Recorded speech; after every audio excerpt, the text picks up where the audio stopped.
ចាលោកនាងជាទីមេត្រីការប្រាំអំពើហិង្សាទៅលើអ្នកកាសែតពីកងកម្លាំងសន្តិសុខខណ្ឌដូនពេញធ្វើឲ្យមានការរិះគន់និងថ្កោលទោសជាច្រើនពីអង្គការសង្គមស៊ីវិលជាតិអន្តរជាតិពីក្រុមអ្នកកាសែតនិងពីក្រសួងស្ថាប័នរដ្ឋមួយចំនួនចាពលរដ្ឋខ្លះដែលបានឃើញហេតុការណ៍ផ្ទាល់ពីការវាយបង្ក្រាបអ្នកកាសែតនិងប្រជាពលរដ្ឋពីមុនចាត់ទុកទង្វើរបស់កងកម្លាំងសន្តិសុខនោះថាគឺជាការញៀនវាយដូចជាការញៀនអាភេនហើយកំពុងតែបង្កើតឲ្យខ្លាចជាវប្បធម៌ប្រើអំពើហិង្សាវាយបង្ក្រាបដោយឥតរើសមុខចាអ្នកនាងទេពត្រាវីមានសេចក្តីរាយការណ៍មួយអំពីថាតើ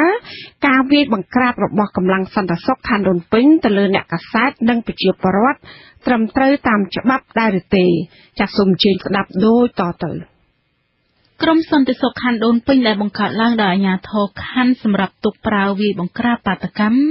ត្រូវបានអ្នកច្បាប់អះអាងថាកំពុងស្ថិតនៅក្រៅច្បាប់ដែលពួកគេគ្មានសិទ្ធិវាយបង្ក្រាបបាតកោពលរដ្ឋនិងអ្នកកាសែតដោយអ្វីដែលពួកគេកំពុងធ្វើសពថ្ងៃទេ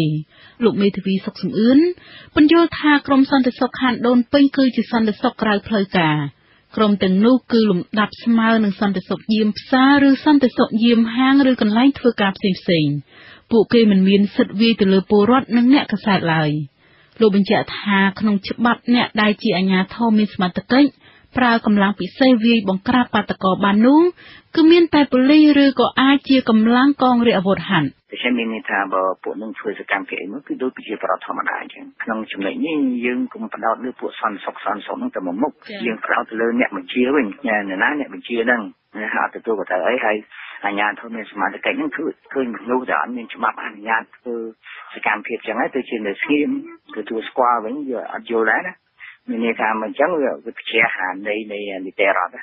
ក្រុមអង្គការសង្គមស៊ីវិលខ្លះដែលឃ្លាំមើលបញ្ហាសិទ្ធិមនុស្សសង្ស័យថាគោលបំណងនៃការបង្កើត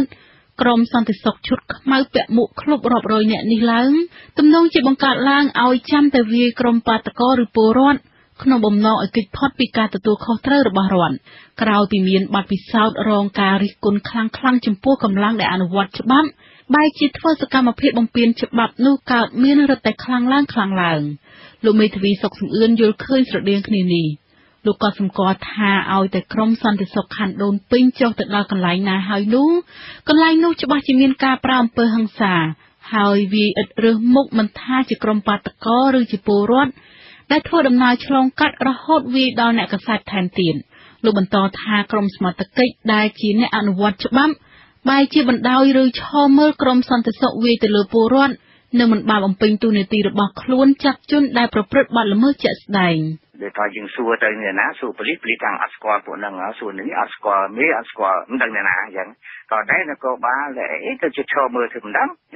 មើលឃើញថាខុសច្បាប់ពួកហ្នឹងត្រូវតែអនុវត្តច្បាប់ដូចទេส่งយើងទៅអត់មានច្បាប់អនុវត្តហ្នឹងកងកម្លាំងសន្តិសុខឈុតខ្មៅបានវាយទៅលើអ្នកយកព័ត៌មានវិទ្យុសម្លេងប្រជាធិបតេយ្យ VOD ហើយគម្រាមកំហែងហិង្សាទៅលើអ្នកកាសែតបរទេសនិងវាយកំទេចម៉ូតូចោតចោលក្បែរចិញ្ចើមផ្លូវរបស់អ្នកថតរូបម្នាក់ធ្វើការនៅគេហទំព័រសបាយកាលពីថ្ងៃទី2ឧសភានៅពេលដែលពួកគេទាំងនោះព្យាយាមផ្ដិតយកសកម្មភាពដែលក្រុមសន្តិសុខទាំងនោះវាយទៅលើពលរដ្ឋនិងអ្នកតវ៉ាក្រសួងព័ត៌មានបានចេញសេចក្តីថ្លែងការណ៍ដោយបានថ្កោលទោសចំពោះការគំរាមកំហែងហិង្សាការរឹបអូសសម្ភារៈនិងការប្រមាថចំពោះអ្នកកាសែតជាការរំលោភបំពានធ្ងន់ធ្ងរដល់សេរីភាពសារព័ត៌មាននៅកម្ពុជាយ៉ាងណាអ្នកសារព័ត៌មានខ្លះសង្ស័យថាសេចក្តីថ្លែងការណ៍របស់ក្រសួងព័ត៌មាននោះមិនមានប្រសិទ្ធភាពនិងឥទ្ធិពលអ្វីជាដុំកំភួនរារាំងចំពោះចេតនាប្រើហិង្សាទៅលើពលរដ្ឋនិងអ្នកកាសែតបានឡើយនាយកវិទ្យាស្ថានកម្ពុជាសម្រាប់ការសិក្សាផ្នែកសារព័ត៌មានលោកមឿនឈានរិទ្ធទទួលព័ត៌មានថាក្រុមសន្តិសុខខ្លះត្រូវរើសតាមចិញ្ចើមផ្លូវខ្លះជាអ្នកធ្វើការសំណង់គ្មានសាវតាច្បាស់លាស់គ្មានស្គាល់ច្បាប់ទម្លាប់ហើយត្រូវគេជួលក្នុងតម្លៃ 50,000 រៀលក្នុងមួយថ្ងៃសម្រាប់ចេញមកបង្ក្រាបបាតកោសូមអំពាវនាវចំពោះអ្នកដែលពេញបញ្ជាឲ្យមានការវិវហាទៅលើសាធារណជនទៅដូចជាអ្នកសារព័ត៌មាននឹងពិនិត្យរដ្ឋធម្មនុញ្ញឡើងវិញពិនិត្យទៅលើច្បាប់ឡើងវិញតើអ្វីដែលប្រជាពលរដ្ឋយើងធ្វើហ្នឹងអ្វីដែលអ្នកសារព័ត៌មានធ្វើហ្នឹងខុសច្បាប់ស្រួលណាស់យើងទទួលស្គាល់ថាពួកអ្នកវាយបង្ហាញហ្នឹងពួកហ្នឹងអត់ដឹងអីទាំងអស់គេតែពីបញ្ជាទេមន្ត្រីនាំពាក្យក្រសួងមហាផ្ទៃលោកខៀវសុភ័ក្រទទួលស្គាល់ថាក្រុមសន្តិសុខទាំងនោះពិតជាបានបំពានច្បាប់ដោយវាយទៅលើអ្នកកាសែតពិតមែន យើងនៅកម្ពុជាខាងណាក៏ប៉ុន្តែយើងក៏ទៅធ្វើការធ្វើតែតែមានបញ្ហាស្អីមួយបានមកគេវាយយកខ្ញុំដើរទៅឃើញគេអង្គុយក៏គាត់ដើរទៅវាយគេទៅមិនចឹងឬក៏គេមកវាយខ្ញុំដល់ខ្ញុំធ្វើអីគេទៅគេវាយខ្ញុំចំពោះសំណួរដែលសួរថាតើក្រមសន្តិសុខទាំងនោះត្រូវជ្រើសរើសដោយរបៀបណាហើយមានការហ្វឹកហ្វឺនពីច្បាប់និងវិធីបង្ក្រាបបាតកម្មយ៉ាងណាខ្លះទៅដល់ពួកគេនោះលោកខៀវសុភ័ក្រឆ្លើយថាលោកមិនបានដឹងព័ត៌មានច្រើនពីពួកគេទាំងនោះទេ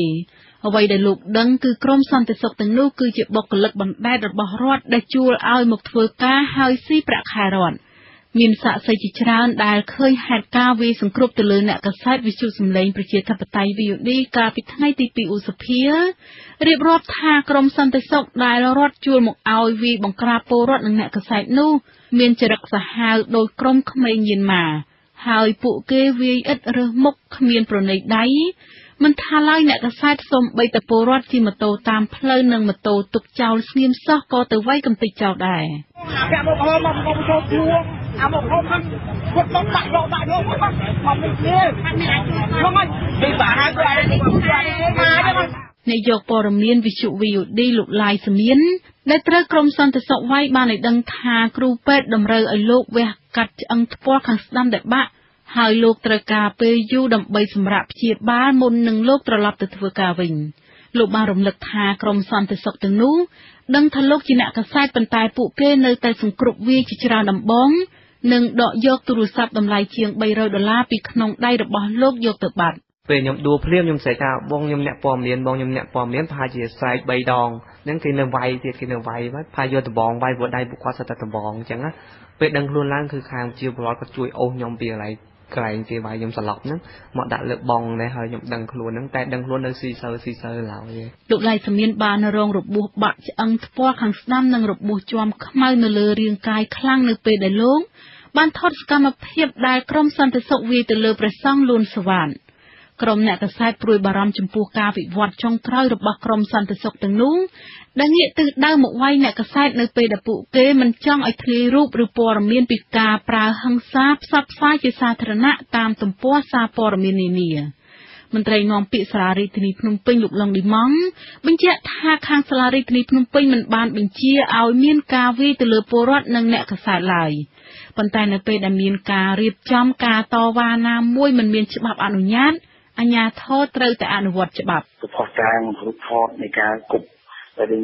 ដកវិជាដកពេញមកលើកងកម្លាំងសន្តិសុខអញ្ចឹងវាធ្វើឲ្យមានវាខ្លាចទៅជាការផ្ទុះស្រាយមួយតែពេលតែការផ្ទុះស្រាយកើតឡើងហើយយើងដឹងហើយថាវាពិបាកក្នុងការទប់ស្ថានភាពហើយមន្ត្រីឃ្លាំមើលបញ្ហាសិទ្ធិមនុស្សមកពីអង្គការលីកាដូលោកអំសំអាតឲ្យដឹងថាក្រមសន្តិសុខខណ្ឌដូនពេញកំពុងតែញៀនប្រើហិង្សាឥតរើសមុខនៅទីសាធារណៈ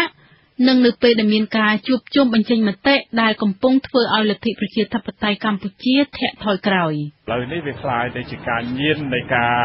ប្រើប្រាស់នៅអំពើហិង្សាហើយលើកណាក៏ឃើញក្រមសន្តិសុខនឹងមានការវាយដំទៅលើម៉ូតូដូបទៅលើប្រជាពលរដ្ឋដែរ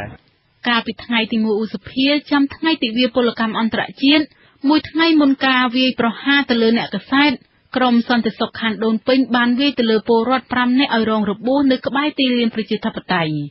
ក្រមសន្តិសុខខណ្ឌដូនពេញដែលមានឯកសណ្ឋានភាគច្រើនជុតខ្មៅនិងពាក់មួកឃ្លុបខ្មៅ